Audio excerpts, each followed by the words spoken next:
Pernah tak anda terfikir, macam mana sesebuah negara nak lawan musuh yang tak kelihatan, musuh yang hidup dan bersembunyi di kalangan rakyat sendiri? Inilah dilema besar yang dihadapi Malaya semasa zaman darurat dulu. Hari ini, kita akan kupas tuntas strategi dua serampang yang digunakan, satu gabungan antara kekerasan dan pujukan untuk bebaskan negara daripada cengkaman komunis.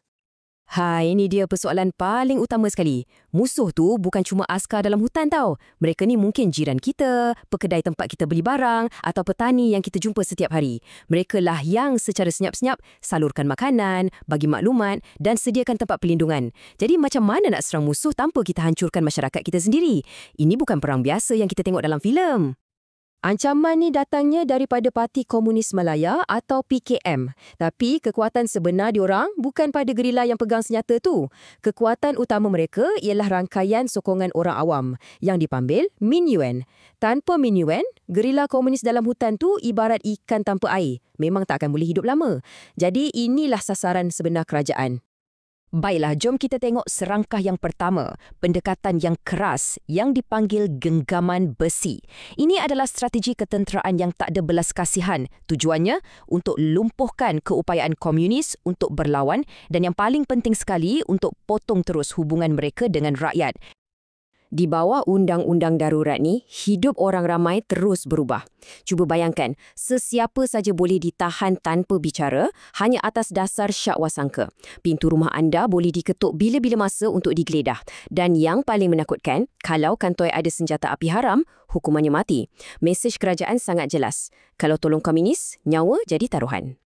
Dan tengoklah pasukan yang dikerahkan. Ini bukan tentera biasa-biasa je tau. Kerajaan guna pendekatan yang sangat pintar. Kita ada cawangan khas, geng perisik yang menyamar jadi komunis untuk korek rahsia. Kita ada senoi Praag, pahlawan orang asli yang kenal hutan tu macam belakang tapak tangan diorang. Lepas tu, Sarawak Rangers, penjejak legenda dari kaum Iban.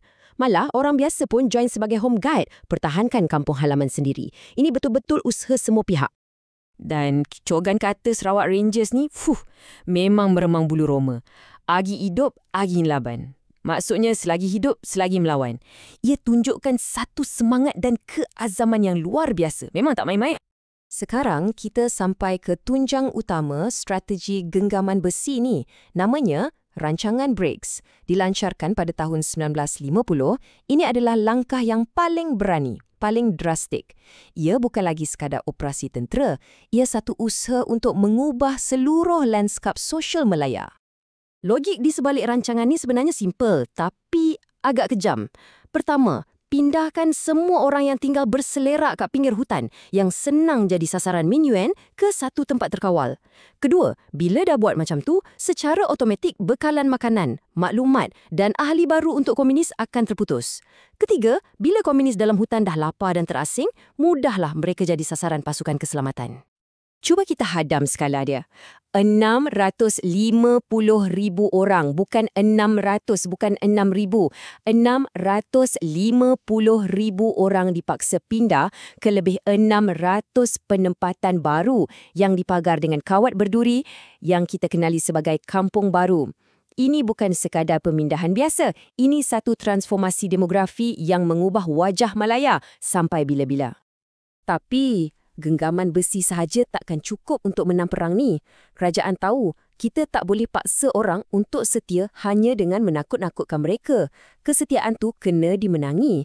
Dan di sinilah datangnya serampang kedua yang lebih halus tapi sama pentingnya, kempen untuk memenangi hati dan fikiran. Dan orang penting di sebalik kempen ni ialah General Gerald Templer. Dia faham betul yang perang ni tak boleh dimenangi dengan peluru semata-mata. Kunci kemenangan sebenar terletak pada kerjasama dan kesetiaan rakyat.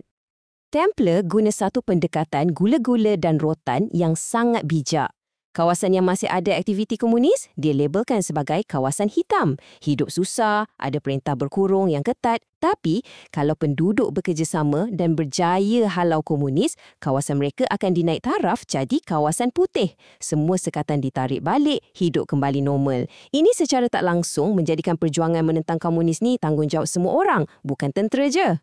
Kerajaan bukan serang secara fizikal je, tapi juga dari segi psikologi. Bayangkan, 40 juta helai risalah digugurkan dari udara.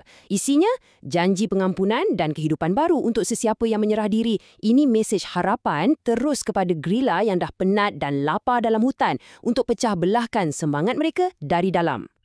Dan yang ni mungkin langkah paling game-changing sekali.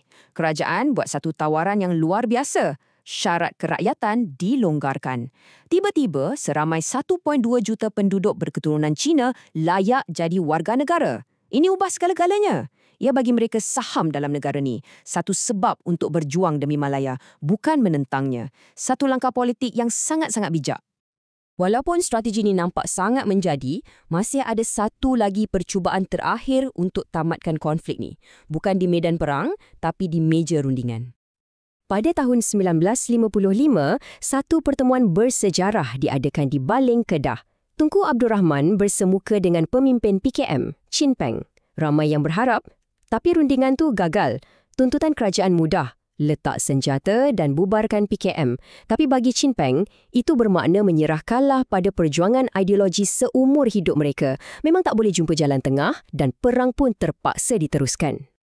Jadi bila kita tengok balik kedua-dua serampang ni, yang keras dan yang lembut, apa kesimpulan yang kita boleh buat? Apa legasi yang ditinggalkan oleh pendekatan yang unik ni? Inilah inti patinya, strategi dua serampang. Ia bukan soal pilih antara kekerasan atau pujukan, tapi ia tentang guna kedua-duanya serentak. Ia macam guna dua tangan. Satu tangan tekan musuh dengan kekuatan tentera sampai mereka lemah.